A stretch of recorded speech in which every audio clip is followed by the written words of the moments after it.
Hello good morning to all of you. आप सभी का स्वागत है आपके अपने चैनल निशा क्लासेस में। तो आइए, ये वीकली करंट अफेयर्स है, लेकिन इसमें याद है वीकली आप कहेंगे 7 दिन होते हैं, लेकिन 11 दिनों का करंट अफेयर्स है टोटल। क्योंकि पिछले संडे को हम बना नहीं पाए थे वीडियो, तो हर संडे हमारा वीकली करंट अफेयर आता है। तो ये 1 अगस्त से लेके 11 अगस्त तक, ठीक है, ध्यान रखिएगा, पूरे 11 दिनों के जो 110 प्रश्न हैं उसमें से हमने 75 क्वेश्चंस लिए हैं। तो ये ध्यान रखिएगा, जो लोग डेली संस्करण देख रहे हैं उनका रिवीजन हो जाएगा, और जो लोग नहीं देख पा रहे हैं उन सभी का ये बहुत अच्छा सेशन होने वाला है। ठीक है, मोस्ट इंपॉर्टेंट 75 क्वेश्चंस को रखें, जो भी अभी हाल फिलहाल में न्यूज थी, ठीक है, चाहे वो ओलंपिक्स हो या चाहे जितने भी सैन्य अभ्यास हुए हैं, इन सबको हमने यहाँ पे कवर किया है। जो हाल ही में अपॉइंटमेंट्स हुई ना, उन सबको भी हमने यहाँ पर सारा कवर किया है। चाहे हाइड्रोजन से पहले क्वेश्चंस है ना, कि हाइड्रोजन पे आधारित क्वेश्चंस हैं, बाकी आपकी जो नियुक्तियां हुई हैं हाल ही फिलहाल में, उन सभी को हमने यहाँ पे कवर किया है। आइए पहले प्रश्न के साथ शुरुआत करते हैं। उसके बाद प्रश्नों का ना डिस्क्रिप्शन भी बहुत इंपॉर्टेंट है, आप पेन और पेपर लेके बैठ जाइए, क्योंकि ये सेशन आप लोगों का बहुत ही उत्तम होने वाला है।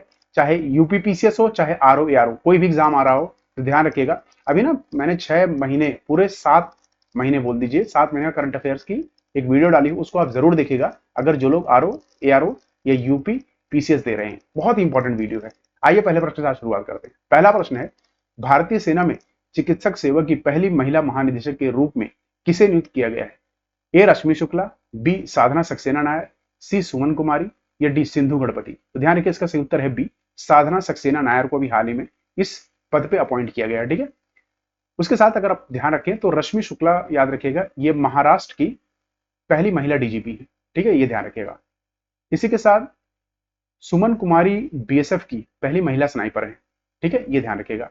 आइए इसके साथ साथ मोस्ट इंपॉर्टेंट जो भी अपॉइंटमेंट हुई है उन सबको देखें। जैसे सुमन कुमारी को बीएसएफ की पहली महिला स्नाइपर बनाया गया है, अनुराग अग्रवाल को संसद सुरक्षा का प्रमुख बनाया गया है, एएम खानविलकर को लोकपाल अध्यक्ष बनाया गया है, इंद्रमणि पांडे को बिम्स्टेक जो समूह है ना उसका सेक्रेटरी जनरल बनाया गया है, रघुराम अय्यर को भारतीय ओलंपिक संघ का सीईओ बनाया गया है, अनिल कुमार लाहौटी को ट्राई का हेड बनाया गया है। ट्राई की full form telecom regulatory authority of India, ये ध्यान रखिएगा। वहीं नयाब सलाम को इंटरनेशनल कोर्ट ऑफ जस्टिस का नया अध्यक्ष बनाया गया है। सिंधु गणपति को दक्षिण रेलवे, सदर्न रेलवे है ना, सदर्न रेलवे की पहली ट्रांस महिला टीटी बनाई गई है। ठीक है, वहीं राष्ट्रीय चिकित्सा आयोग, तो राष्ट्रीय चिकित्सा को ना नेशनल कमीशन फॉर मेडिकल, तो एनएमसी बोलते हैं वैसे, नेशनल मेडिकल कमीशन के नए अध्यक्ष किसे बनाया गया है? बीएन गंगाधर, ये आपको ध्यान रखना है। साथ में अगर और अपॉइंटमेंट देखें जो मेजरली हुई हैं, तो रश्मि शुक्ला मैंने कहा था ना, महाराष्ट्र की पहली महिला डीजीपी, तो ये आपको ध्यान रखना है। विकासशील को एशियन डेवलपमेंट बैंक का एग्जीक्यूटिव डायरेक्टर बनाया गया है। वहीं दलजीत सिंह चौधरी को एसएसबी, ठीक है, स्टाफ सिलेक्शन बोर्ड का डायरेक्टर जनरल बनाया गया है। वहीं रविंद्र त्यागी को पावर ग्रिड कॉर्पोरेशन का सीएमडी बनाया गया है। नादिया केल्विन को नया प्रेसिडेंट बनाया गया है यूरोपियन इन्वेस्टमेंट बैंक का। सेंथिल पांड्यन को वर्ल्ड ट्रेड ऑर्गेनाइजेशन में राजदूत बनाया गया है। शशि सिंह अखिल भारतीय रबर उद्योग संघ के अध्यक्ष बनाए गए हैं। पी संतोष नेशनल एसेट रिकंस्ट्रक्शन कंपनी के एमडी बनाए गए हैं। अच्छा, अगला प्रश्न है हमारा, हाल ही में किस देश को आपूर्ति श्रृंखला परिषद का उपाध्यक्ष चुना गया है? इंपॉर्टेंट क्वेश्चन है, इसको मार्क कर लीजिएगा। देखिए, ऐसे क्वेश्चंस बहुत ज्यादा बार पूछे जा चुके हैं। ठीक है, जैसे सप्लाई चेन काउंसिल, क्यों? रीजन है पूरे वर्ल्ड इससे इंपैक्ट, जो भी क्वेश्चन ना पूरे वर्ल्ड में इंपैक्ट डालते हैं, वो सब क्वेश्चन बहुत ही इंपॉर्टेंट आते हैं। आइए ऑप्शंस देखते हैं। A USA, B France, C India, या डी जापान। इसका सही उत्तर है, ध्यान रखिएगा, सी, भारत को अभी सप्लाई चेन काउंसिल का, ठीक है, ध्यान रखिएगा, 22 शेयर में चुना गया है। इसके अगर मोस्ट इंपॉर्टेंट पॉइंट को अगर देखें, तो भारत को Indo Pacific economic framework for priority, ठीक है, समझौते के तहत आपूर्ति श्रृंखला परिषद का अध्यक्ष चुना गया है, जो आपूर्ति श्रृंखला पर केंद्रित है। ठीक है, ये ध्यान रखिए, उपाध्यक्ष, ये आपको ध्यान रखना है। अध्यक्ष कौन है इसका? यूएसए। ठीक है, 14 सदस्य देश है। कितने देश हैं टोटल? ये भी आ सकता है, 14 देश। साथ में आईपीयू ने क्राइसिस रिस्पांस नेटवर्क और लेबर राइट्स एडवाइजरी बोर्ड के लिए अध्यक्ष उपाध्यक्ष की चुना गया है। आपूर्ति श्रृंखला परिषद का अध्यक्ष कौन है? संयुक्त राज्य अमेरिका, जैसे मैंने बताया, संयुक्त राज्य अमेरिका के नेतृत्व में, ठीक है, इसे कब बनाया गया था? राष्ट्रपति जो बाइडेन ने 23 मई 2022 को टोक्यो में इसे लॉन्च किया गया था। अगला क्वेश्चन देखते हैं। अगला क्वेश्चन है, हाल ही में कौन सा संगठन भारत में ठोस अपशिष्ट प्रबंधन के लिए 200 मिलियन का ऋण प्रदान किया है? तो अभी हाल ही में ना इसे लोन मिला है हमें, हमारी कंट्री को, किसे? अपशिष्ट, जैसे ना सॉलिड वेस्ट मैनेजमेंट के लिए। तो किसने दिया है? तो ध्यान रखिएगा, एशियन डेवलपमेंट बैंक ने दिया है। ठीक है, एशियन डेवलपमेंट बैंक द्वारा यह लोन प्रदान किया गया है। इसके साथ आपको है कि एशियाई विकास बैंक ने स्वच्छ भारत मिशन 2.0 के तहत 100 भारतीय शहरों में ठोस अपशिष्ट प्रबंधन, कितने इसमें अगर पूछा जाए शहर है, तो 100 शहर है। ठीक है, ये आपको ध्यान रखना। अच्छा, इसी के साथ आपको एक मोस्ट इंपॉर्टेंट यहाँ बता दूं, आपको पता है स्मार्ट सिटीज में ध्यान रखिएगा, उसमें कितने टोटल हैं, पहले से उसमें 100 सिटीज हैं। ठीक है, वहीं एडीबी की स्थापना कब हुई थी? 1966। इसका मुख्यालय कहाँ है? मनीला, फिलीपींस में। सदस्य कितने हैं इसके? 68 देश इसके सदस्य। इसका प्राथमिक मिशन एशिया प्रशांत क्षेत्रों के देशों में बीच आर्थिक विकास और सहयोग को बढ़ावा देना है। अगला प्रश्न देखते हैं। अगला प्रश्न है, किस राज्य ने गोके विनामूल्य वीज योजना शुरू की है? देखिए, ये जो राज्यों के प्रोग्राम्स होते हैं ना, ये भी बहुत इंपॉर्टेंट हो जाते हैं कई बार। तो आइए ऑप्शन देखते हैं। तो इसका ऑप्शन है ए एमपी, बी केरल, सी तमिलनाडु या डी गोवा। इसका सही उत्तर है डी, गोवा राज्य ने भी हाल ही में इसको स्टार्ट किया है। आइए इसके मोस्ट इंपॉर्टेंट पॉइंट ध्यान, वहां के सीएम कौन है? प्रमोद सावंत, ये आपको ध्यान रखना। ठीक है, गोयम विमूल्य योजना का मुख्य है क्या?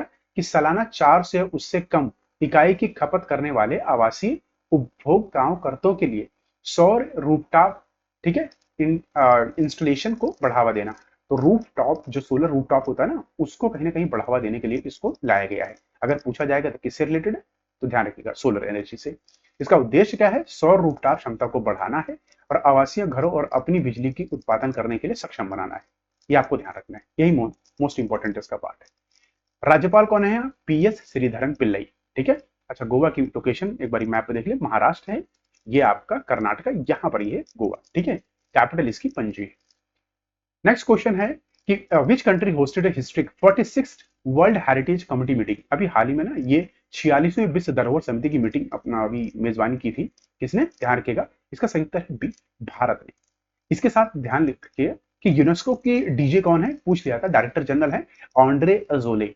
यूनेस्को की स्थापना हुई थी 16 नवंबर 1945 को। यूनेस्को का मुख्यालय पेरिस, फ्रांस में है। यहां पर क्या हो रहा है इस साल? ओलंपिक्स।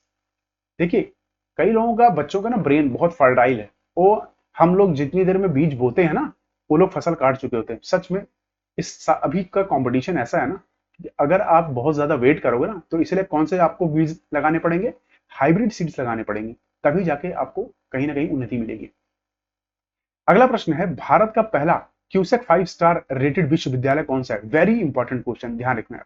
ठीक है, ये क्यूसेक जो संस्था है बाहर की है, ये प्रतिवर्ष ये लिस्ट रिलीज करती है, जिसमें भारत की अभी हाल ही फिलहाल में एक ही यूनिवर्सिटी को मिला है इसमें, वो है Kalinga industrial institute of training, ध्यान रखिएगा। ठीक है, आइए इसके साथ मोस्ट इंपॉर्टेंट इसके पॉइंट को देख लेते हैं। तो वहीं अगर मोस्ट इंपॉर्टेंट पॉइंट की बात करें कि भारत में भी हाल ही फिलहाल में जो भी चीजें पहली हुई है ना, उनको देख लेते हैं। जैसे जल मेट्रो परियोजना वाला भारत का पहला शहर कौन सा है? कोच्चि, केरल। देश का पहला एआईसीटी कौन सा बनेगा? लखनऊ, उत्तर प्रदेश में। रोपवे सेवा शुरू करने वाला पहला भारतीय शहर कौन सा है? वाराणसी, उत्तर प्रदेश। भारत का पहला 24x7 और ऊर्जा वाला गांव कौन सा है? गुजरात का मडेरा गांव। भारत की पहली सोलर सिटी कहां बन रही है? सांची, मध्य प्रदेश। भारत का पहला साहित्य का शहर कौन सा? वेरी इंपॉर्टेंट क्वेश्चन, कोझिकोड जाके कहां है? केरला। यूनेस्को द्वारा इसको बनाया गया है, ये ध्यान रखिएगा, मतलब नामांकित किया गया है। भारत का पहला वेटलैंड शहर कौन सा है? राजस्थान। अभी राजस्थान पीसीएस में क्वेश्चन पूछा गया था। भारत का पहला रिसर्च आईआईटी सैटेलाइट कैंपस कहां स्थापित होगा? तो उज्जैन, एमपी। उज्जैन किस लिए फेमस है? बम भोले, जय शिवशंकर, उनके नाम पर। ठीक है ना, उज्जैन महाकाल। देश का पहला यूनिटी मॉल बनेगा कहां पे? उज्जैन। अच्छा, यूनिटी स्टैच्यू ऑफ यूनिटी कहां पर है? ये आप मुझे कमेंट बॉक्स में बताइए। तो जी से शुरुआत होता है, गोवा मत बोल देना। भारत का पहला केंद्रीय वित्त पोषित गाय अभ्यारण्य कहां पर है? तो उत्तर प्रदेश के मुजफ्फरनगर में। जाति आधारित जनगणना शुरू करने वाला दूसरा राज्य कौन सा है? आंध्र प्रदेश। पहला कौन था? बिहार। ये आपको ध्यान रखना, ठीक है, बिहार। देशों में पहली बार सड़क दुर्घटनाएं कम करने के लिए सड़क सुरक्षा बल का गठन किसने किया है? पंजाब सरकार ने। सभी दुर्घटनाओं संबंधित स्थलों का मानचित्र बनाने वाला पहला राज्य पंजाब। प्रधानमंत्री विश्वकर्मा योजना को लागू करने वाला पहला union territory Jammu and Kashmir. Falcon 9 rocket से लॉन्च होने वाला भारत का पहला उपग्रह GSAT-20। देश की पहली स्वस्थ और स्वच्छ फूड स्ट्रीट कहां पर है? प्रसादम नाम, ध्यान रखिएगा। भारत का पहला ग्राफीन केंद्र India initiative centre for graphene किस राज्य में स्थापित करने जा रहा है? केरल। यह ध्यान रखिएगा। अगला क्वेश्चन देखते हैं। अगला क्वेश्चन है, कौन सा देश विश्व का दूसरे सबसे बड़ा एल्युमिनियम उत्पादक है? A China, B France, C India या डी जापान। इसका सही उत्तर है सी, भारत। और पहला कौन है? चाइना, ये ध्यान रखिएगा, फर्स्ट चाइना है। इसके साथ हम आपको मोस्ट इंपॉर्टेंट चीजें देख रहे हैं कि यह दुनिया में फल, भारत की बात करते हैं कि भारत में किस किस चीजों में नंबर 1 पे है, किन पे नंबर 2 में है। तो दुनिया में ना फल और सब्जी उत्पादन में दूसरे स्थान पर है भारत। चीन के बाद भारत चावल, गेहूं, गन्ना, मूंगफली, सब्जियों और फल, कपास में दूसरा सबसे बड़ा उत्पादक है। दूध, दाल और जूट दुनिया का सबसे बड़ा उत्पादक है। अगर पूछा जाए किसमें, दूध, दाल और जूट, ठीक है, डीडीजे, तो याद रखिएगा डीडीजे, डीजे बताते हैं ना, तो याद रखिए मेरा नाम है डी के शर्मा, तो डी, डी से डी और जे, ठीक है, डीजे बनाएंगे। भारत में दुनिया की दूसरी सबसे बड़ी कृषि योग्य भूमि कहां पर है, तो संयुक्त राज्य अमेरिका में दुनिया की सबसे बड़ी कृषि योग्य भूमि। अच्छा, नंबर वन पे कहां पर, एरेबल लैंड, एरेबल लैंड बोलते हैं, नंबर वन किसके पास है, कमेंट बॉक्स में बताइए। भारत दुनिया में उर्वरक का तीसरा सबसे बड़ा उत्पादक और दूसरा सबसे बड़ा उपभोक्ता है, ये ध्यान रखिएगा, ठीक है। उर्वरक का ये आपको बहुत मतलब दिमाग में बैठा लीजिए, फर्टिलाइजर की बात कर रहे हैं। भारत में विश्व का थोरियम का सबसे बड़ा भंडार है। 3.9 ट्रिलियन डॉलर के साथ भारत अमेरिका और चीन के बाद दुनिया के तीसरे सबसे बड़ी अर्थव्यवस्था है। अभ्रक के उत्पादन में भारत प्रथम स्थान पे है, ठीक है, ये आपको ध्यान रखना। माइका जिसे बोलते हैं, ठीक है, माइका इंग्लिश में, MICA, माइका। अच्छा, ये वो चीजें हैं जिसमें भारत नंबर वन पे है, जैसे मिलेट्स हो गया, बनाना हो गया, अनियन हो गया, कायर हो गया, आपका कॉटन हो गया, जूट हो गया, पपाया हो गया, मैंगोज हो गया, ठीक है। अगला क्वेश्चन देखते हैं। अगला क्वेश्चन, हाल ही में भारतीय और किस संगठन के बीच डोनर समझौते पर हस्ताक्षर किए गए हैं। तो देखिए अभी हाल ही में WHO और भारत के बीच में सहयोग किया गया है। तो भारत और WHO ने जामनगर गुजरात में WHO global traditional medicine centre का समर्थन करने के लिए एक दाता समझौते पर हस्ताक्षर किए हैं, जिसमें भारत ने 10 वर्षों में 85 ट्रिलियन का दान देना मंजूर किया है। ये आपको ध्यान रखना, मोस्ट इंपॉर्टेंट पॉइंट इसमें यही है। वही 1948 में इसकी स्थापना हुई थी। WHO की मुख्यालय इसका कहां पर है, जिनेवा, स्विट्जरलैंड। महानिदेशक कौन है, टेड्रोस अदनोम घेब्रेयेसस।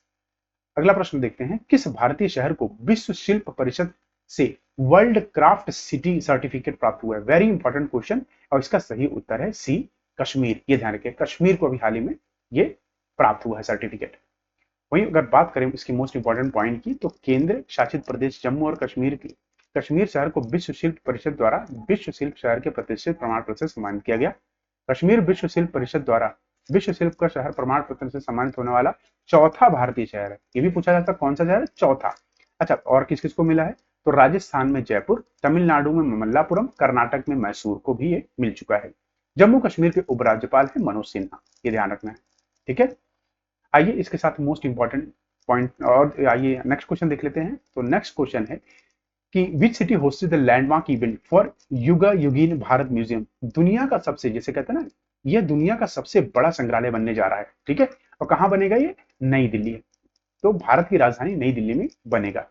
केंद्रीय सांस्कृतिक मंत्रालय के, ठीक है, ग्लैम, ग्लैम की फुल फॉर्म है गैलरी, पुस्तकालय, अभिलेखागार और संग्रहालय प्रभाग ने नई दिल्ली में इस कार्यक्रम का आयोजन किया। बहुत इंपॉर्टेंट है, ध्यान रखिएगा, मार्क कर लीजिए से इंपॉर्टेंट, ठीक है। अगर आप स्टार बनाते हो स्टार बना लिए, जो मर्जी वो कर लीजिए। अगला प्रश्न देखते हैं। अगला प्रश्न है, किस राज्य ने नीति आयोग के तर्ज पर राज्य स्तरीय थिंक टैंक लॉन्च किया है। तो इसका उत्तर है ए, गुजरात ने भी हाल ही में यह संस्करण स्टार्ट किया है। इसके साथ अगर मोस्ट इंपॉर्टेंट पॉइंट हम बात करें, तो मुख्यमंत्री कौन है, भूपेंद्र पटेल है यहाँ के। राज्यपाल है आचार्य देवव्रत, और राजधानी यहाँ की गांधीनगर है। राज्य पशु है एशियाई शेर। गुजरात की बात कर रहे हैं, कहाँ की। जब बच्चे बीच में ज्वाइन करते हैं चैनल, उनको मुझे लगता है नहीं पता चलता, तो ध्यान रखिए गुजरात, ठीक है, गुजरात। अच्छा, यहाँ का राज्य वृक्ष है आम, और राज्य फूल है गोलगोथा। त्योहार है नवरात्रि और पतंग उत्सव। कला और शिल्प बांधनी। नृत्य की बात करें तो डांडिया, रास, गरबा, ये ध्यान रखें, और टिप्पणी और डांगी नृत्य। राष्ट्रीय उद्यान, गिर राष्ट्रीय उद्यान, ब्लैक बक नेशनल पार्क और समुद्री राष्ट्रीय उद्यान। कई बार प्रश्न यहाँ से आ चुका है कि कितने राष्ट्रीय उद्यान है, 3 है, ठीक है, ध्यान रखिए। गिर से गिर गया गुजरात में, ठीक है। उसके बाद गुजरात के लोग कैसे हैं, ब्लैक बक, ठीक है, ब्लैक हैं। अब भाई ये मतलब मैं सिर्फ पढ़ाने के लिए बोल रहा हूँ, please don't feel awkward those who are from Gujarat. समुद्र राष्ट्रीय और उद्यान, सरदार सरोवर परियोजना नर्मदा नदी पर गुजरात में ही है। Statue of unity Sardar Patel की, वो कहां पर है, गुजरात में। किस नदी के किनारे है, तो नर्मदा। आइए अगला प्रश्न देखते हैं, ये गुजरात की लोकेशन जरूर देख लीजिएगा। अगला प्रश्न है, हाल ही में 14वीं भारत वियतनाम रक्षा नीति वार्ता कहां आयोजित की गई है। तो अभी हाल ही में ये इंडिया में आयोजित की गई है, ठीक है। अच्छा, अगर बात करें वियतनाम की, तो यहाँ के राष्ट्रपति हैं तो लाम, यहाँ के PM है प्रधानमंत्री मिन चिन, ठीक है। कैपिटल क्या यहाँ की, हनोई, ठीक है। ये आप अगर इसका देखना चाहते हैं, तो एक बार वियतनाम की लोकेशन आप देख सकते हैं। ये आपका स्टेट ऑफ मलक्का है, कई बार पूछा जाता है किन 2 देशों के बीच है, तो मलेशिया और सिंगापुर। आइए अगला प्रश्न देखते हैं। अगला प्रश्न है, वित्तीय घाटे और जांच के बीच बोइंग के नए सीईओ के रूप में किसे नियुक्त किया गया है? तो फिर रॉबर्ट कैली को इस पद पे नियुक्त किया गया है। इसी के साथ आइए मोस्ट इंपॉर्टेंट जो भी नियुक्तियां हैं उन सबको देख लेते हैं। जैसे जॉर्ज एलहेरी को एचएसबीसी का नया सीईओ बनाया गया है। जॉर्जुला वान डेर लेलन को 2024 से 29 तक ना इस अवधि के लिए 5 साल के लिए यूरोपीय के अध्यक्ष के रूप में फिर से चुना गया है। वहीं विनय मोहन क्वात्रा को अमेरिका में भारत के राजदूत बनाया गया है। महारेरा के अध्यक्ष के रूप में मनोज सैनिक को नियुक्त किया गया है। सरकार ने रॉबर्ट जे रवि को बीएसएनएल का सीएमडी नियुक्त किया गया है। कोटेश्वर सिंह और आर महादेवन को सुप्रीम कोर्ट के न्यायाधीश के रूप में नियुक्त किया गया है। वहीं सुमन सिन्हा को सीईओ क्लाइमेट लीडर्स का अध्यक्ष नियुक्त किया गया है। सुमन कुमारी को बिशप की पहली महिला स्नाइपर। अनुराग अग्रवाल को संसद सुरक्षा का प्रमुख बनाया गया है। एएम खान विलकर को लोकपाल अध्यक्ष बनाया गया है। इंद्रमणि पांडे को BIMSTEC secretary general. Raghuram Iyer को भारतीय ओलंपिक संघ का सीईओ। अनिल कुमार लोहाटी को ट्राई का हेड बनाया गया है। नवाम सलाम को आईसीजी का नया अध्यक्ष बनाया गया। सिंधु गणपति को दक्षिण रेलवे की पहली महिला ट्रांस टीटी बनाई गई है। राष्ट्रीय चिकित्सा आयोग के नए जो अध्यक्ष बने हो बीएन गंगाधर बने हैं। मनोला मार्केज अभी हाल ही में इनको नियुक्त किया गया फुटबॉल टीम का नया मुख्य कोच। ठीक है, अगला प्रश्न देखते हैं। पेरिस ओलंपिक 2024 की भाला फेंक स्पर्धा में स्वर्ण पदक किसने जीता? तो ध्यान रखिएगा, ये पाकिस्तान के खिलाड़ी हैं अरशद नदीम। कहाँ के हैं? पाकिस्तान। ठीक है, पाकिस्तान के अरशद नदीम ने यहाँ पे गोल्ड जीता है। ठीक है, ये आंसर आपका ये हो गया। और नीरज चोपड़ा ने इसमें सिल्वर जीता है। ठीक है, ये आपको ध्यान रखना है। आइए ओलंपिक्स के सारे प्रश्न यहाँ पे हम रिवाइज कर लेते हैं। जैसे ध्यान रखिए, भारत ने ओलंपिक 2024 में हॉकी स्पर्धा में पूछा जाएगा कौन सा पदक जीता है, तो कांस्य जीता है। स्वप्निल कुनाले, ठीक है, कुसाले, ये पुरुष की ना 50 मीटर राइफल में कांस्य पदक जीता है। एक सिल्वर आया है, बाकी हमारे पास सारे कांस्य आए हैं। सरबजोत सिंह ने पेरिस ओलंपिक 2024 में भारत के लिए कांस्य पदक जीता है, वो भी पिस्टल में। ठीक है, शूटिंग में। पेरिस ओलंपिक 2024 में 2 कांस्य पदक जीतने वाली एक ही खिलाड़ी है, मनु भाकर। बिल्किश मीर पेरिस में होने वाले 33वें ग्रीष्मकालीन ओलंपिक के जूरी सदस्य नियुक्त होने वाले पहले भारतीय बने हैं। अभिनव बिंद्रा को 2024 के लिए पेरिस ओलंपिक का टॉर्च बीरर बनाया गया है। पेरिस ओलंपिक में भारत की महिला ध्वजवाहक कौन है? पीवी सिंधु। पेरिस ओलंपिक में पुरुष ध्वजवाहक कौन है? शरद कमल। वहीं थॉमस बाग को अंतर्राष्ट्रीय ओलंपिक समिति पेरिस ओलंपिक का अध्यक्ष बनाया गया है। पेरिस ओलंपिक 2024 का मैस्कट क्या है? Olympic bridge. ये आपको देख सकते हैं। ठीक है, नेक्स्ट क्वेश्चन देखते हैं कि कवच 4.0 क्या है जो हाल ही में खबरों में देखा गया। तो ध्यान रखिए, ये एक सेफ्टी डिवाइस है जो कि कहाँ लगाया जाता है? ट्रेन के इंजन में। ठीक है, ट्रेन के इंजन में, ये आपको ध्यान रखना है। ठीक है, क्यों? अभी आपने देखा होगा बहुत सारे एक्सीडेंट की वजह से कितने सारे लोगों ने अपना जान और माल सब खो दिया और कई परिवार तबाह हो जाते हैं। ठीक है, इसके साथ आइए इसके मोस्ट इंपॉर्टेंट पॉइंट देख लेते हैं। तो केंद्रीय रेल मंत्रालय ने इस साल 20,000 इंजनों में स्वदेशी टक्कर रोधी प्रणाली लगाने की बात की, जिसका नाम है कवच 4। तो ध्यान रखिएगा, हमारे रेल मंत्री कौन है? अश्विनी वैष्णव। आइए अगला प्रश्न देखते हैं कि हर घर तिरंगा अभियान का तीसरा संस्करण कब शुरू होगा? ध्यान रखिएगा, 9 अगस्त से शुरू होगा, 15 अगस्त तक रहेगा। ठीक है, तीसरा संस्करण है ये। तो स्वतंत्रता दिवस मनाने के लिए हर घर तिरंगा अभियान का तीसरा संस्करण 9 अगस्त से 15 अगस्त तक आयोजित किया जाएगा। इसका उद्देश्य देशभक्ति और राष्ट्रीय गौरव को बढ़ावा देना है। केंद्रीय सांस्कृतिक और पर्यटन मंत्री द्वारा गजेंद्र सिंह शेखावत है, उनके द्वारा से लॉन्च किया गया है। 2022 में आजादी का अमृत महोत्सव कार्यक्रम के तहत इसे लॉन्च किया गया था। अगर पूछा जाएगा कब लॉन्च किया गया था हर घर तिरंगा कैंपेन, 2022 में, आजादी का अमृत महोत्सव, आजादी का अमृत महोत्सव। ठीक है, अगला प्रश्न देखते हैं कि हाल ही में यूनेस्को ने भारत के किस राज्य के साथ स्तनपान में पिता को शामिल होने के लिए भागीदारी की? ध्यान रखिए, इसका सही उत्तर है डी, वेस्ट बंगाल, पश्चिम बंगाल में। ठीक है, इसको ध्यान रखिएगा। इसके साथ आइए हम पश्चिम बंगाल का एक बार देख लेते हैं कि मोस्ट इंपॉर्टेंट चीजें। तो भारत की राजधानी कलकत्ता से नई दिल्ली कभी स्थानांतरित हुई थी? 1911 में। प्रश्न आया है कई बार, हिस्ट्री का देख लीजिए। वहीं पश्चिम बंगाल की राजधानी क्या है? कोलकाता। क्या है? कोलकाता। अच्छा, मुख्यमंत्री यहाँ की कौन है? तो मुख्यमंत्री यहाँ की हैं अपनी ममता बनर्जी। और चक्रवर्ती राजागोपाली, सी राजागोपालाचारी पहले राज्यपाल थे, ये भी आपको ध्यान रखना है। ठीक है, 42वीं लोकसभा सीटें और 16 राज्यसभा सीटें हैं। अंतरराष्ट्रीय सीमा बांग्लादेश, नेपाल, भूटान से मिलती हैं। राज्य सीमाएं उड़ीसा, झारखंड, बिहार और सिक्किम, असम से मिलती हैं। पश्चिम बंगाल के राज्य वृक्ष है जटिल वृक्ष। पश्चिम बंगाल राज्य पक्षी है सफेद गले वाले किंगफिशर। सुवर्णरेखा नदी उड़ीसा और पश्चिम बंगाल के बीच सीमा तय करती है। ठीक है, आइए इसके साथ इसका एक बारी मैप जरूर देख लीजिए, वीडियो पॉज करके, कई बार प्रश्न आ जाते हैं। अगला प्रश्न देखते हैं कि ट्यूनीशिया के नए प्रधानमंत्री के रूप में किसे नियुक्त किया गया है? तो ध्यान रखें, हक्कानी, क्या बोलोगे? हक्कानी, अहमद हक्कानी। तो हक्कानी बोलते हैं, हचानी बोले, जो मर्जी हो आप बोल रहे हैं, ठीक है, ये ध्यान रखिएगा। तो एक बार ट्यूनीशिया की लोकेशन जरूर देख लीजिएगा, ये अफ्रीका कॉन्टिनेंट ट्यूनीशिया है, ठीक है। इसके साथ आइए मोस्ट इंपॉर्टेंट, अभी हाल ही फिलहाल में जो भी नियुक्तियां हुई हैं प्रेसिडेंट और प्राइम मिनिस्टर की, उन सबको हम यहाँ रिवाइज कर लेंगे। जैसे ईरान के राष्ट्रपति मसूद पेजेश्किन बने हैं, पाकिस्तान के राष्ट्रपति बने हैं आसिफ अली जरदारी, पाकिस्तान के पीएम बने हैं शहबाज शरीफ, कजाकिस्तान के पीएम बने हैं ओल्जाज वेक्टिनोव, यमन के पीएम बने हैं अहमद अवद बीन, ईरान के, ये ध्यान रखिएगा, मोहम्मद मुखबर राष्ट्रपति बने थे कब? जब रईसी का निधन हो गया था हेलीकॉप्टर क्रैश में, तो इनको इंटरिम प्रेसिडेंट बनाया गया था, तो ये प्रश्न आ सकता है। फिलिस्तीन के नए पीएम बने हैं मोहम्मद मुस्तफा, ताइवान के राष्ट्रपति बने हैं लाई चिंगते, सिंगापुर के पीएम बने हैं लॉरेंस वोंग, इंडोनेशिया के प्रेसिडेंट बने हैं प्रबोतो सुबियांतो, ठीक है। अगला है कि new prime minister United kingdom बने हैं सर कीर मीर स्टामर, और आइसलैंड के नए पीएम बने हैं बेनर्जी बेनेडिक्सन, और फ्रांस के सबसे यंगेस्ट और फर्स्ट, ठीक है, समलैंगिक राष्ट्रपति बने हैं, ठीक है, कौन? गैब्रियल अट्टल, ठीक है, ये आपको ध्यान रखना है। वहीं प्रेसिडेंट बने हैं फिनलैंड के नए, कौन? Alexander Stubb.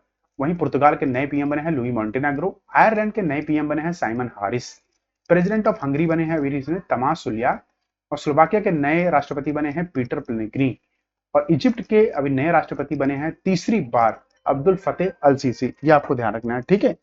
और आइए अगला प्रश्न इसके साथ देखते हैं। अगला प्रश्न है, हर साल नागासाकी दिवस कब मनाया जाता है? तो ध्यान रखिएगा 9 अगस्त को नागासाकी दिवस मनाया जाता है, ठीक है, 9 अगस्त को, ये आपको ध्यान रखना है। वहीं ध्यान रखकर नागासाकी दिवस प्रत्येक वर्ष 9 अगस्त को मनाया जाता है, जो 1945 में परमाणु बम हुआ था ना, फैटमैन जिसका नाम था, वो इसी तारीख को ही जापान के इस शहर पे, नागासाकी पे डाला गया था।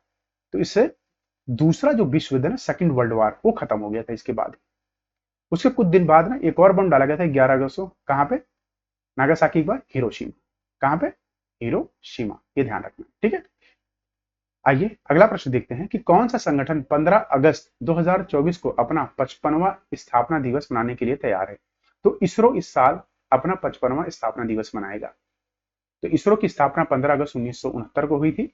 बेंगलुरु कर्नाटक में इसका मुख्यालय है, अध्यक्ष हैं इसके एस सोमनाथ, ठीक है। इसी डेट को चिन्हित करने के लिए ना, मार्क करने के लिए EOS 8 उपग्रह नाम से एक सैटेलाइट लॉन्च करेगा, ठीक है। कौन करेगा? इसरो, ये आपको ध्यान रखना है। अगला प्रश्न है, स्वास्थ्य कर्मचारियों के लिए उपस्थिति पोर्टल किसने लॉन्च किया है? वेरी इंपॉर्टेंट, तो ध्यान रखिए, झारखंड सरकार ने अभी हाल ही में इसको लॉन्च किया है। क्यों लॉन्च किया है? तो झारखंड के मुख्यमंत्री हैं कौन? हेमंत सोरेन। इन्होंने बायोमेट्रिक स्थापन, मतलब जो बायो अटेंडेंस होती है ना, उसको बायोमेट्रिक करने के लिए, कि ताकि डॉक्टर, जो पूरा पैरामेडिकल स्टाफ है ना, ये सारे हाजिर रहें और स्वास्थ्य कर्मचारी अपना सही से काम करें, इनकी उपस्थिति की निगरानी रखने के लिए ये लॉन्च किया गया है। इस पहल का उद्देश्य राज्य भर में स्वास्थ्य सेवा की पहुंच और सेवाओं को बढ़ाना है। वहीं यहाँ के राज्यपाल कौन है? संतोष गंगवार। राज्य पक्षी क्या है? कोयल। राजकीय पुष्प क्या है? पलाश। और राजकीय पशु है भारतीय एलिफेंट। ये आपका झारखंड का मैच है, और सॉरी मैप है, और यहाँ की जो कैपिटल है वो रांची है, ठीक है।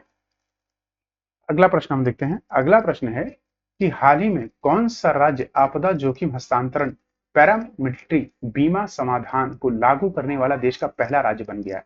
इसका सही उत्तर है डी, नागालैंड। ध्यान रखें, नागालैंड अभी हाल ही में पहला राज्य बन गया जिसने इसको लागू किया है। वहीं बात करें, नागालैंड सरकार ने आपदा जोखिम हस्तांतरण पैरामिलिट्रिक बीमा समाधान को लागू करने के लिए SBI जनरल इंश्योरेंस के साथ एक समझौता किसके साथ किया है? SBI, ठीक है, जिससे नागालैंड के तरह उपाय अपनाने वाला भारत का पहला राज्य बना है। अच्छा, DRDPS का उद्देश्य क्या है? तो महत्वपूर्ण बुनियादी ढांचे की सुरक्षा करना और बाढ़ और सूखे कीचड़ जैसे धंसने ना लोगों को आर्थिक नुकसान से कम करना, ये आपको ध्यान रखना है। अच्छा, इसका जो प्रीमियम होगा ना, वो क्या करोगे? तो उस प्रीमियम को 3 साल के लिए सरकार कवर करेगी। कौन करेगी? सरकार। ये इंपॉर्टेंट पॉइंट था। यहाँ के राज्यपाल हैं ला गणेशन, और CM है यहाँ के नेफिड रियो। अगर मैप देखें तो ये है नागालैंड, यहाँ की जो कैपिटल है कोहिमा है, ठीक है।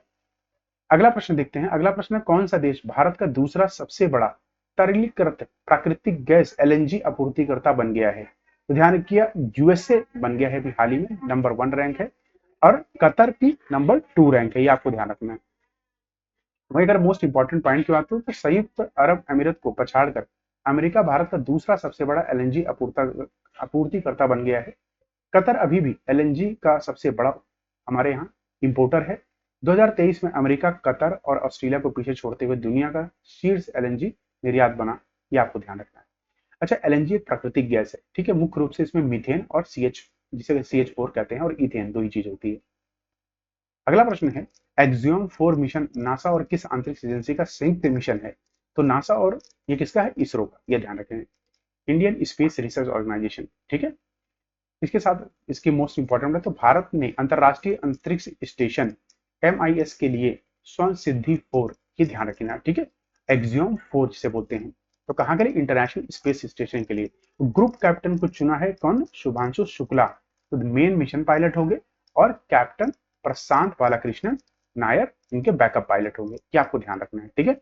अच्छा, इसरो की स्थापना कब हुई थी? तो 15 अगस्त 1969 को। वहीं इसका हेडक्वार्टर है बेंगलुरु, कर्नाटक, चेयरमैन है एस सोमनाथ। अगला प्रश्न है कि यात्रा और पर्यटन विकास सूचकांक 2024 में भारत की क्या रैंक है?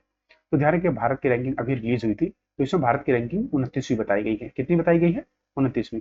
साथ में आइए मोस्ट इंपॉर्टेंट हाल ही फिलहाल में जितने भी रैंकिंग आई है ना, उन सबको देख लेते हैं। इंडेक्स, तो इस पहला इंडेक्स है हमारा कि लोकतंत्र सूचांक, ठीक है। लोकतंत्र मतलब डेमोक्रेसी इंडेक्स, जिसे इकोनॉमिकल इंटेलिजेंस यूनिट पब्लिश करती है, और इंडिया की रैंक क्या है? 104। नॉर्वे की नंबर 1 रैंक है। वैश्विक बौद्धिक संपदा सूचांक यूएस चैम्बर ऑफ कॉमर्स इसे पब्लिश करती है, और इंडिया की रैंक 42 है, अपने आप को रैंक नंबर 1 दे रखा है यूएसए ने। Gender inequality index United Nation development programme से पब्लिश करती है, इंडिया की रैंक 108 है, ध्यान रखिएगा। और रैंक 1 किसकी है? डेनमार्क। वहीं मानव विकास सूचकांक यूएनडीपी इसे रिलीज करती है, इंडिया की रैंक 134। ध्यान रखिएगा कि बहुत ही इंपॉर्टेंट है। तो जेंडर में कितनी है? 108, इसमें कंफ्यूज मत होना, यूएनडीपी रिलीज करती है, इसको भी है मानव विकास सूचकांक, ये आपको पता है ना, ह्यूमन डेवलपमेंट इंडेक्स, HDI से बोलते हैं। तो इसमें इंडिया की रैंक कितनी है? 134, और स्विट्जरलैंड की 1। वर्ल्ड प्रेस फ्रीडम इंडेक्स तो रिपोर्टर्स विदाउट बॉर्डर्स को रिलीज करता है, 159। तो ध्यान रखिए, खासकर देखो ना तो 100 में इंडिया की। जैसे लोकतंत्र में कितना है? 4 है, 4 लोग होते हैं, 4 स्तंभ होते हैं ना लोकतंत्र के, तो ध्यान रखिए 4। तो इंडिया की, और जेंडर में 8 है, 134 है आपका मानव विकास में, 159 है आपका वर्ल्ड प्रेस फ्रीडम में। Travel and tourism development world economic forum इसे पब्लिश करती है, इंडिया की रैंक है 39, यूएसए की 1 है। ग्लोबल सिटीज इंडेक्स 2024 न्यूयॉर्क, ठीक है, नंबर 1 पे है, दिल्ली को रैंक मिली है 350वीं। वहीं एनवायरमेंटल परफॉर्मेंस इंडेक्स 2024 इंडिया को रैंक मिली है 176, एस्टोनिया को रैंक 1। सिप्री ये बताता है कौन सा देश कितना आर्म्स खरीदता है, कौन सा देश कितना बेचता है। तो सबसे ज्यादा आर्म्स इंडिया खरीदता है, और टॉप एक्सपोर्टर है USA. Global unicorn index Hurun publish करता है, इंडिया की रैंक है 3, यूएसए की 1, चाइना की 2। Corruption perception index transparency international publish करती है, इंडिया की रैंक है 93, डेनमार्क नंबर 1 पे है। इसका मतलब डेनमार्क में जो करप्शन है ना, बहुत कम है, ये आपको ध्यान रखना है। इंडिया में 93 नंबर पे रैंक है, ठीक है। आइए अगला प्रश्न देखते हैं। अगले प्रश्न पहले थोड़े से और ये इंपॉर्टेंट हम रिवाइज कर लेते हैं। जैसे साइबर क्राइम इंडेक्स इंडिया की रैंक है 10, टॉप पे है यूएसए। विश्व खुशहाली रिपोर्ट, विश्व खुशहाली रिपोर्ट मतलब हैप्पीनेस यार, वर्ल्ड हैप्पीनेस इंडेक्स, तो United Nation development solution network करती है इसको, इंडिया की रैंक है 126, फिनलैंड की 1 है। ग्लोबल फायर पावर इंडेक्स में इंडिया की रैंक 4th है, टॉप पे यूएसए है। बिजनेस एनवायरनमेंट रैंकिंग में इकोनॉमिकल इंटेलिजेंस यूनिट पब्लिश करती है, इंडिया की रैंक है 51, सिंगापुर फर्स्ट है। टॉम ट्रैफिक इंडेक्स में भारत की रैंक 1 है, लंदन जिसे कहते हैं ना, सॉरी, रैंक 1 किसकी है? लंदन की, और बेंगलुरु को इसमें जगह मिली है 6ठी। अच्छा, हिंद तेंदुआ रिपोर्ट आ जाएगी, थोड़ा भारत को देख लेते हैं कि भारत में कौन कौन सी रिपोर्ट में क्या है। तो हिंद तेंदुआ रिपोर्ट में टोटल 718 बताए गए हैं कि हमारे यहाँ तेंदुए हैं। सबसे ज्यादा लद्दाख में है 477, और सबसे कम जम्मू कश्मीर में 9। स्वच्छ सर्वेक्षण 2023 की बात करें तो रैंक 1 मिली है इंदौर और सूरत को। 1 लाख से कम आबादी में अगर पूछा जाएगा प्रश्न तो कहना शाश्वत शहर है महाराष्ट्र का। सबसे स्वच्छ छावनी बोर्ड कौन सा है? महू, ध्यान है कहाँ पे? मध्य प्रदेश। सबसे स्वच्छ गंगा शहर वाराणसी और प्रयागराज। सफाई मित्र शहर चंडीगढ़, ये ध्यान रखना है आपको, ठीक है। अगला प्रश्न देखते हैं। अगला प्रश्न है, हाल ही में राज्यपालों का 52वां सम्मेलन कहाँ आयोजित किया गया था? तो अभी हाल ही में दिल्ली में आयोजित किया गया था। कहाँ पे? दिल्ली में, ये आपको ध्यान रखना है। द्रौपदी मुर्मू, ठीक है, राष्ट्रपति हमारी द्रौपदी मुर्मू है, वो इनसे राष्ट्र, ठीक है, इन राज्यपालों के होने वाले सम्मेलन के अध्यक्ष थी। पूछा जा सकता है कि अध्यक्ष कौन था इन सबका सम्मेलन का? तो राष्ट्रपति द्रौपदी मुर्मू। राज्यपालों का सम्मेलन पहली बार कब हुआ था? 1949 में, ये ध्यान रखिएगा। अगला प्रश्न है, हाल ही में यामिनी कृष्णमूर्ति का निधन हुआ, वह किससे संबंधित थी? तो ध्यान रखिए, यामिनी कृष्णमूर्ति डांसिंग, ठीक है, नृत्य करती थी ये देखिए। तो ये जो 8 हमारे क्लासिकल डांस है ना, उसमें से ये एक करती थी। इसी के साथ आइए मोस्ट इंपॉर्टेंट जितने भी हमारे 8 शास्त्रीय नृत्य हैं उनको हम यहाँ देख लेते हैं। तो भरतनाट्यम पूछ लिया था कहाँ किस है, तो तमिलनाडु में। कथक उत्तर प्रदेश में। कथक कली, कली कहाँ की है? केरल की। कुचिपुड़ी आंध्र प्रदेश। पूड़ी कौन कहाँ के लोग खाते हैं सबसे ज्यादा? आंध्र प्रदेश। उड़ीसी उड़ीसा, मणिपुरी मणिपुर, सवित्रीय क्षत्रिय मोहिनीअट्टम केरल। ये ध्यान में, क्षत्रिय कहाँ की है वैसे? क्षत्रिय उड़ीसा, ठीक है। आई थिंक क्षत्रिय असम, असम, ये आपको ध्यान रखना। आइए अगला प्रश्न देखते हैं। अगला प्रश्न है मुख्यमंत्री मैया सम्मान योजना किस राज्य ने शुरू की? तो झारखंड सरकार ने हाल ही में इसको शुरुआत की। तो मुख्यमंत्री मैया सम्मान योजना के तहत महिलाओं को प्रतिमाह 1,000 रुपए आर्थिक सहायता मिलेगी। योजना के तहत 21 से 50 वर्ष के बीच सभी वर्ग की महिलाओं को ये दिया जाएगा। महीने के 12,000 हो गए भाई, सही है महिलाओं के लिए ना, होना चाहिए भाई। इसी के साथ ध्यान रखिए कि लाडली बहन योजना, जितनी भी महिलाओं के लिए अभी हाल ही फिलहाल में योजनाएं थी ना, उनको अब रिवाइज कर लेते हैं। तो लाडली बहना योजना मध्य प्रदेश ने स्टार्ट की थी। महिला सम्मान योजना दिल्ली ने। इंदिरा गांधी प्यारी बहना सुख सम्मान निधि योजना हिमाचल प्रदेश ने। सीएम बहन बेटी स्वावलंबन योजना झारखंड ने। मतहारी बंधन योजना छत्तीसगढ़ ने। लक्ष्मी भंडार योजना पश्चिम बंगाल ने। मुख्यमंत्री माझी लड़की बहन योजना महाराष्ट्र ने। मुख्यमंत्री मैया सम्मान योजना झारखंड ने।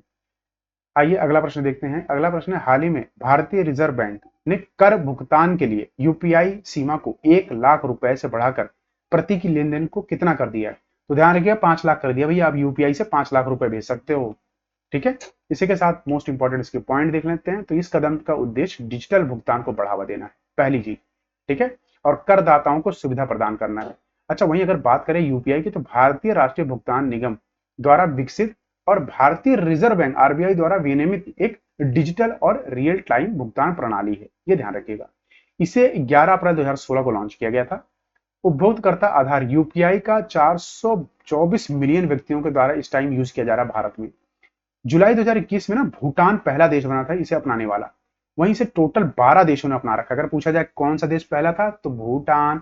कितने देश में अभी हो रहा है? 12, ये ध्यान रखिए 12 देश। हाल ही में किसने अपनाया है? यूके और मॉरिशियस। आरबीआई की स्थापना कब हुई थी? 1935। गवर्नर कौन है? शक्तिकांत दास। अगला प्रश्न देखते हैं। अगला प्रश्न है किस राज्य ने स्थानीय निकाय चुनाव लड़ने के लिए 2 चाइल्ड पॉलिसी को रद्द कर दिया? तो ध्यान रखिए आंध्र प्रदेश सरकार ने अभी हाल ही में इसे रद्द कर दिया है। वहीं आंध्र प्रदेश सरकार ने घटती प्रजनना को देखते हुए यह फैसला लिया है, ठीक है, वहां की प्रजनन घट रही थी। अच्छा, इसी के साथ आइए ये जान लेते हैं कि अगर हम बात करें तो राष्ट्रीय प्रजनन दर कितनी है? 2.1%। और आंध्र प्रदेश की कितनी थी? 1.5। आंध्र प्रदेश की राजधानी क्या है? अमरावती। और सीएम यहाँ के चंद्रबाबू नायडू हैं, गवर्नर हैं सैयद अब्दुल नजीर। ये यहाँ का मैप है, ये ध्यान रखिएगा। तो आंध्र प्रदेश की कैपिटल ये रही अमरावती। हैदराबाद किसकी कैपिटल है? तेलंगाना। पहले ज्वाइंट कैपिटल कब थी? किसकी थी? आंध्र प्रदेश और तेलंगाना। कब हटी? 2024, ये ध्यान रखिएगा। आइए अगला प्रश्न देखते हैं कि यूपी और बिहार में नमामि गंगे मिशन 2.0 परियोजनाओं के लिए आवंटित कुल स्वीकृति राशि क्या है? 850 करोड़। ये ध्यान रखिए, कितना? 850 करोड़। इस परियोजना से प्रतिदिन 145 मेगालीटर के एमएलडी सीवेज संशोधन क्षमता को बढ़ेगी और बेहतर सीवर नेटवर्क उपलब्ध कराया जाएगा। वही नमामि गंगे कार्यक्रम एक एकीकृत संरक्षण मिशन है जिसे 2014 में केंद्र सरकार द्वारा फ्लैगशिप कार्यक्रम के रूप में स्टार्ट किया था। फ्लैगशिप क्या होता है? जिसके अंदर बहुत सारे कार्यक्रम और हों। इसका उद्देश्य राष्ट्रीय नदी गंगा को प्रदूषण कम करना है, ठीक है। अच्छा, यह जल संसाधन नदी विकास और गंगा कायाकल्प विभाग जल शक्ति मंत्रालय के अंदर आती है। यह कार्यक्रम राष्ट्रीय स्वच्छ गंगा मिशन द्वारा लागू किया गया था। अगला प्रश्न देखते हैं। अगला प्रश्न है किस आंतरिक्ष एजेंसी ने G60 नक्षत्र उपग्रह लॉन्च किया है? वेरी इंपॉर्टेंट क्वेश्चन, ध्यान रखिएगा। इसे भी हाल ही में चाइना की जो वहां के ना चाइना नेशनल स्पेस एजेंसी ने भी हाल ही में इसको लॉन्च किया, ठीक। ये प्रश्न आ सकता है। तो चाइना ने 6 अगस्त 2024 को ताइवान सैटेलाइट लॉन्च सेंटर से कहा गया है? ताइवान, ये आपको ध्यान रखना है, ठीक है। तो यहां से भी क्या, तो त्योयान सैटेलाइट सेंटर, ताइवान मतलब लिखना त्योयान, यहाँ पे इंग्लिश में देख लीजिए। इसका लॉन्च ना मार्क 6A रॉकेट से किया गया था। चीन की राष्ट्रीय एजेंसी जिसे सीएनएसए कहते हैं ना, ये 1993 में स्थापित हुई थी। अगला प्रश्न है, हाल ही में पर्यावरण मंत्रालय ने भारत के किन राज्यों में 2 नए मयूर अभ्यारण्यों के निर्माण की घोषणा की है? वेरी इंपॉर्टेंट क्वेश्चन, ध्यान रखिएगा। तो हाल ही में कर्नाटका और केरल में यह स्थापना की घोषणा की गई है। इसके बाद देखेंगे कर्नाटका जिसकी कैपिटल है बेंगलुरु और केरला जिसकी कैपिटल है तिरुवनंतपुरम। ठीक है। तो हाल ही में केंद्रीय सरकार ने वन अभ्यारण्य के किन किन जगह पर अगर बात करें तो कर्नाटक में ना अंधी चुनंगेरी जगह है और केरल में चुलानुआर जगह है जहां पे लगाए जाएंगे। आइए अगला प्रश्न देखते हैं कि 5वीं आसियान भारत व्यापार समझौते संयुक्त समिति की बैठक कहां की गई? तो इंडोनेशिया में की गई है। कहां पे? इंडोनेशिया। इसके साथ ये ध्यान रखिएगा। तो इस बैठक का लक्ष्य क्या है? तो एशियान देशों और भारत के बीच आर्थिक सहयोग को मजबूत करना। आ सकता है, कई बार आ जाता है। साथ में ASEAN trade in goods agreement जिसे आर्टिगा बोलते हैं कि महत्व पर जोर देना है। आर्टिगा 2009 में स्थापित की गई थी। अर्टिगा नहीं, आर्टिगा, ये ध्यान रखिएगा। दक्षिण पूर्व एशिया देशों का संगठन या आसियान दक्षिण पूर्व एशियाई क्षेत्र में आर्थिक विकास, शांति, सुरक्षा, सामाजिक प्रगति, सांस्कृतिक विकास को बढ़ावा देने के लिए 1967 में मलेशिया, इंडोनेशिया, फिलीपींस और थाईलैंड, सिंगापुर की सरकार द्वारा गठित किया। पूछा जाएगा कि आसियान कब बना था? 1967। तो ये इनके 5 देश हैं जो इसने स्थापित किया था। इसका मुख्यालय जकार्ता, इंडोनेशिया में है। तो ये हैं सारे आपके आसियान कंट्रीज, इंपॉर्टेंट है। टोटल 10 कंट्रीज हैं, ध्यान रखिएगा। अभी हाल ही में 10 कंट्रीज हैं टोटल। ठीक है। आइए अगला प्रश्न देखते हैं कि सरकारी आंकड़ों के अनुसार एक दशक में भारत की अक्षय ऊर्जा क्षमता में कितनी वृद्धि हुई है? तो ध्यान रखिएगा, अभी हाल ही में 165% की वृद्धि हुई है। सरकारी आंकड़े अभी आए थे उसके अनुसार से। ठीक है। इसके साथ अगला प्रश्न देखते हैं कि बांग्लादेश की आंतरिक सरकार के प्रमुख के रूप में किसे नियुक्त किया गया है? तो हाल ही में मोहम्मद यूनुस को इस पे नियुक्त किया गया। आपको पता है वहां पे तख्ता पलट हो गया ना बांग्लादेश में। तो उसके बाद यहाँ पे ना मोहम्मद यूनुस को बोला कि आप सरकार संभालिए। इनको 2005 में ना नोबेल प्राइज भी मिला हुआ है, ध्यान रखिएगा। ठीक है। अच्छा, अगर पूछा जाए बांग्लादेश के राष्ट्रपति कौन है तो मोहम्मद शहाबुद्दीन, ये ध्यान रखिएगा। वहीं खालिदा जिया यहाँ पहले पीएम थी और यहाँ 15 साल से ये जेल में थी। ठीक है। शेख हसीना ने वहां देश छोड़ के हमारे देश में शरण ली, भारत में। ये आपको ध्यान रखना है। पूछा जा सकता है कि कहां पे शरण ली? भारत। अगला प्रश्न है, किस देश में भारत ने अपना पहला जीआई टैग अंजीर रस का निर्यात किया? तो ध्यान रखिएगा, पोलैंड। ठीक है। रस का निर्यात कहां किया? पहला पोलैंड। अगर बात कहे कि अंजीर कहां भेजी पहली तो हांगकांग, ये ध्यान रखिएगा। ठीक है। आइए इसके साथ मोस्ट इंपॉर्टेंट जीआई टैग पे देख लेते हैं। तो भारत ने पोलैंड को अपना पहला जीआई टैग अंजीर का रस निर्यात किया है, तो मैंने बता ही दिया आपको। वाणिज्य और उद्योग मंत्रालय के तहत उद्योग संवर्धन और आंतरिक व्यापार विभाग टीआईपीपीटी द्वारा जीआई टैग दिया जाता है। एक बार अगर कोई जीआई टैग दे दिया था ना तो उसकी वैधता सिर्फ 10 साल की होती है, ध्यान रखना। भारत का पहला उत्पाद जिसे जीआई टैग मिला था तो दार्जिलिंग की चाय थी। ठीक है। तमिलनाडु में सबसे ज्यादा जीआई टैग है 57, उसके बाद उत्तर प्रदेश में 53। आइए इसी के साथ अगला प्रश्न देखते हैं कि कौन सा राज्य हाल ही में एमएसपी पर किसानों से सभी फसलों को खरीदने वाला भारत का पहला राज्य बन गया? तो भैया ऐसा एक ही हर राज्य कर सकता है, हरियाणा में दम है, बाकी पानी कम, ये ध्यान रखना। इसके साथ अगर मोस्ट इंपॉर्टेंट बात करें तो मुख्यमंत्री यहाँ के नवाब सिंह सैनी और राज्यपाल यहाँ के बंडारू दत्तात्रेय। एमएसपी कौन निर्धारित करता है? प्रश्न आ चुका है। लोग कह देते हैं कि मिनिस्ट्री ऑफ एग्रीकल्चर, नहीं, कृषि लागत और मूल्य आयोग और कृषि और सहकारी विभाग भारत सरकार का न्यूनतम समर्थन मूल्य एमएसपी घोषित करता है। तो कौन कौन है? Commission for agriculture cost and prices और department of agriculture and corporation. ठीक है। एमएसपी कितनी वस्तुओं को दिया? टोटल 23 वस्तुएं। अगला प्रश्न है कि हाल ही में खबरों में एक्स्ट्रा मार्क 1, ठीक है, MK1 मिसाइल किस तरह की मिसाइल है? तो एयर टू एयर मिसाइल है। कैसी है? एयर टू एयर, ये आपको ध्यान रखना है। डीआरडीओ ने इसे विकसित किया है। ठीक है। अगला प्रश्न है, हाल ही में खबरों में दिखाई देने वाला खमास 53949 क्या है? तो ये ध्यान रखें, एक तरह का क्या है? व्हीकल है। क्या है? वाहन है, जो भी हाल ही में आईटीबीपी को दिया गया है। ठीक है। तो आईटीबीपी को लाइन ऑफ एक्चुअल कंट्रोल ना, जो चाइना के साथ हमारी है, उसकी निगरानी करने के लिए दिया गया है। ये किसी भी टेरेन पे चल सकता है। टेरेन मतलब कैसा भी रास्ता उस पर चल सकता है और 100 किलोमीटर प्रति घंटा की रफ्तार से। एक बार इसमें पेट्रोल डाला ना तो 1000 किलोमीटर तक भूल जाओ, चलने दो भैया। अगला प्रश्न है, हाल ही में टाटा समूह ने भारत के किस राज्य में 27,000 करोड़ की सेमीकंडक्टर सुविधा का अनावरण किया है? वेरी इंपॉर्टेंट क्वेश्चन और आंसर है इसका बी, असम। ठीक है। यहाँ के सीएम कौन है आप मुझे बताओगे? शर्मा जी हैं, ध्यान रखना। ठीक है। तो आइए, यह असम के जागी रोड में स्थित है। कहां पे आ गया? जागी रोड। टाटा के अध्यक्ष कौन है? एन चंद्रशेखरन।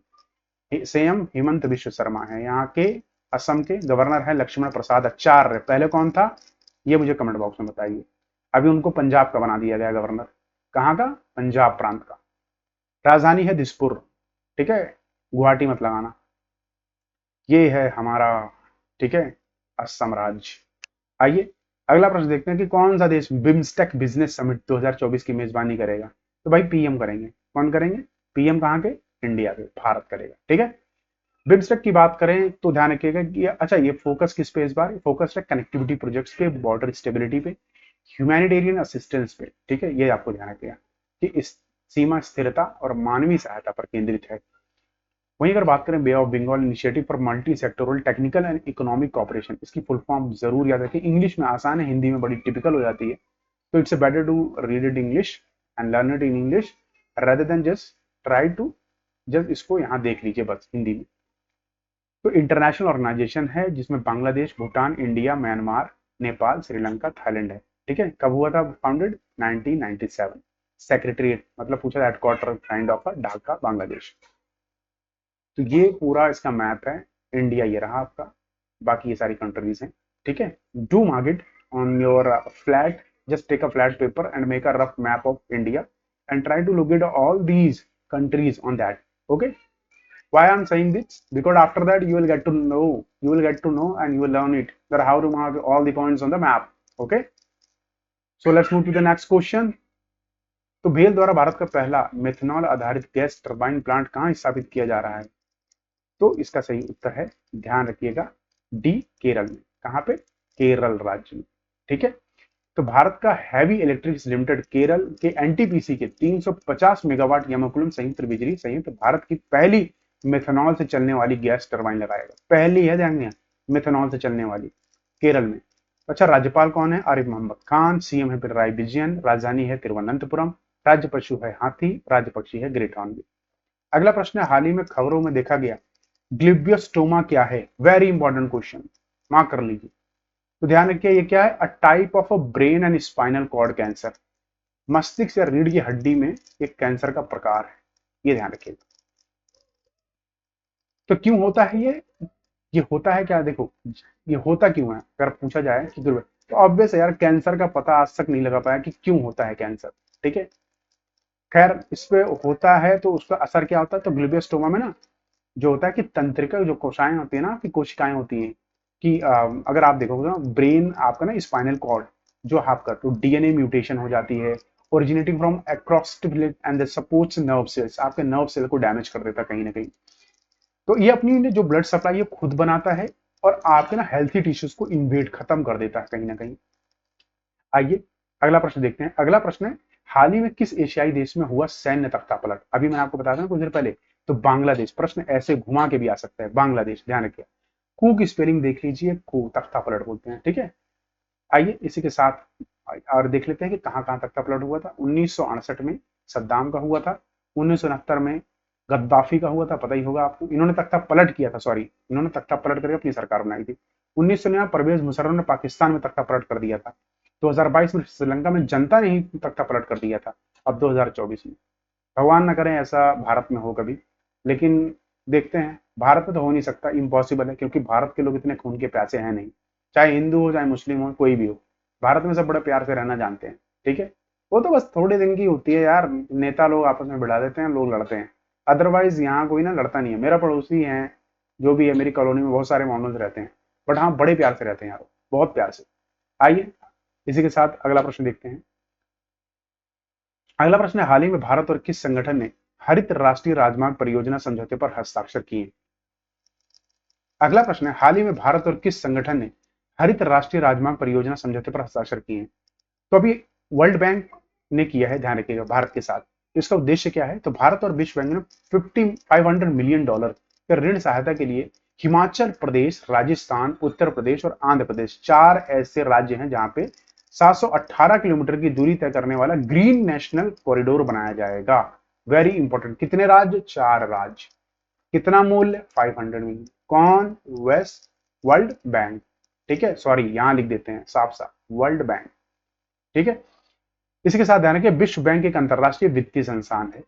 ठीक है, ये आपको ध्यान रखना है। वहीं मध्य आय वाले देशों की सरकारों को ऋण और अनुदान प्रदान करता है। इसकी स्थापना हुई थी 7 जुलाई 1944 को। मुख्यालय इसका वाशिंगटन डीसी में। अगला प्रश्न है, हाल ही में भारत स्मारक डाक टिकट किसके लिए जारी किया गया? तो पेरिस ओलंपिक्स के लिए जारी किया गया। उद्देश्य क्या है? उद्देश्य इसका यही है कि एथलीटों को खेल भावना उत्पन्न करना, एकता और समर्पण की भावना को सम्मानित किया और ओलंपिक्स के लिए भारत को समर्थन का प्रतीक है, ये ध्यान रखिएगा। अगला प्रश्न है, आशीष योजना किसने शुरू की? तो ध्यान रखिएगा, कोल इंडिया लिमिटेड ने आशीष योजना शुरू की। उद्देश्य क्या है? तो ध्यान रखिए, इसका उद्देश्य है कि 1645 बच्चों को ना छात्रवृत्ति प्रदान करने के लिए एक कॉर्पोरेट सामाजिक दायित्व पहल CIL आशीष आयुष्मान शिक्षा सहायता शुरू की है। आपको पता है कोविड में ना बहुत बच्चों के माता पिता निधन हो गया था। सच बता रहा हूँ, बहुत ही पीड़ा होगी बच्चों को। उसके बाद कैसे ये उस चीज से लड़े होंगे, इसको सोच के ना दिमाग खराब हो जाता है। तो इसके तहत ना पात्र बच्चों को 4 साल की अवधि के लिए प्रति बच्चे को 45,000 रुपए छात्रवृत्ति दी जाएगी ताकि वो अपनी पढ़ाई पूरी कर सके। अच्छा, आइए इसी के साथ CIL का गठन कब हुआ था? कोल इंडिया लिमिटेड 1975 में। मुख्यालय इसका कोलकाता में है। अध्यक्ष कौन है? PM प्रसाद। अगला प्रश्न है, A11 7UUD क्या है जो हाल ही खबरों में देखा गया? तो ध्यान रखिए, एक प्रकार का ये कॉमेट है, धूमकेतु, जो हाल ही में भी हमारे पृथ्वी के पास से गुजर रहा है। ठीक है, तो ये भी न्यूज में था, इसलिए यहाँ पे क्वेश्चन डाला गया है। तो 2 जून 2024 में खोजा गया था धूमकेतु। वहीं वैज्ञानिकों ने घोषणा की है धूमकेतु को हमारे सौर मंडल से बाहर निकाल दिया गया है। ठीक है। अगला प्रश्न है, हाल ही में न्याय सेतु और न्याय त्रुटि ऐप किसके द्वारा लॉन्च किया गया है? वेरी इंपॉर्टेंट, ध्यान रखिएगा। A मिटी, या B MHA, या C सुप्रीम कोर्ट, या D सेबी। ध्यान रखिएगा, हाल ही में MHA ने इसे लॉन्च किया, मिनिस्ट्री ऑफ होम अफेयर्स। ठीक है, तो मिनिस्ट्री ऑफ होम अफेयर्स किसके अंतर्गत आती है? मिनिस्ट्री ऑफ होम अफेयर्स आती है किसके? आपका अमित शाह। ध्यान रखिएगा, ठीक है, अमित शाह। वहीं से लॉन्च कब किया था? साक्ष्य, ई सम्मन, न्याय सेतु और न्याय श्रुति ऐप चंडीगढ़ में लॉन्च की गई थी। Implementing 3 new criminal laws, BNS, BNSS और BSA इसका एम है। अगला प्रश्न है, किस संगठन ने हाल ही में मंगल ओडिसी ऑर्बिटर का उपयोग करके ओलंपस मांस नामक हमारे सौर मंडल के सबसे बड़े ज्वालामुखी के एक महाकाल दृश्य को कैप्चर किया है? तो ध्यान रखिए, इसका सही उत्तर है B नासा। ठीक है, नासा ने। वहीं इसके इंपॉर्टेंट पॉइंट्स को अगर देखें तो नासा के मंगल ओडिसी ऑर्बिटर ने सौर मंगल से सबसे बड़े ज्वालामुखी ओलंपस मांस, अगर पूछा जाएगा क्या है तो ओलंपस मांस क्या है? ये ज्वालामुखी है। कहां पर है? तो मंगल ग्रह पे। ठीक है, ओलंपस 2001 में लॉन्च किया गया। वहीं उड़ीसा के मिशन में मंगल की सतह का मानचित्र शामिल है। ठीक है, इसके साथ साथ आपको मोस्ट इंपॉर्टेंट पॉइंट ये ध्यान रखिएगा कि ओलंपस मान ज्वालामुखी का 24 किलोमीटर है। कितना? 24 किलोमीटर, ये आपको ध्यान रखना है। ठीक है, 550 किलोमीटर चौड़ा है। वहीं ओडिसी के पास किसी अन्य ग्रह के आसपास से सबसे लंबे समय तक सक्रिय मिशन का रिकॉर्ड भी है। नासा का मुख्यालय है वाशिंगटन DC में और गठन इसका 1958 में हुआ था। अगला प्रश्न है, स्मार्ट एक्स क्या है जो हाल ही में खबरों में देखा गया है? तो ध्यान रखिए, एक तरह का ये फ्यूल है, ईंधन है। इसके बारे में अगर देखें तो स्मार्ट एक्स एक उच्च ऑक्टेन गैसोलीन है। ठीक है, ऑक्टेन क्या होता है? जिससे माप किसी की फ्यूल की एफिशिएंसी कितनी है, किस पे निर्भर करती है कि इसमें कितना ऑक्टेन है। ठीक है, कितना ऑक्टेन है, ये आपको ध्यान रखना। तो वहीं फरीदाबाद में ना इंडियन ऑयल की एक एंड सेंटर, ठीक है, R&D सेंटर में विकसित किया गया है और पारादीप रिफाइनरी में इसे उत्पादित किया गया है। ये आपको ध्यान रखना है। इसी के साथ आपका वीकली करंट अफेयर्स पूरा हुआ। मंडे को फिर मिलेंगे हम, ठीक है, अपने नए करंट अफेयर सेशन के साथ, जैसे हम डेली संस्करण लेके आते हैं। जितना हो सके ना इस वीडियो को शेयर जरूर करना अपने दोस्तों से। रीजन क्यों है? क्योंकि देखो यूपी PCS RO और ARO का एग्जाम आ रहा है ना, उसके लिए कहीं ना कहीं ये 75 जो क्वेश्चन है ना, 70 क्वेश्चन बहुत इंपॉर्टेंट है। चलिए कल फिर मिलेंगे, तब तक अपना ख्याल रखिए। जय हिंद, जय भारत।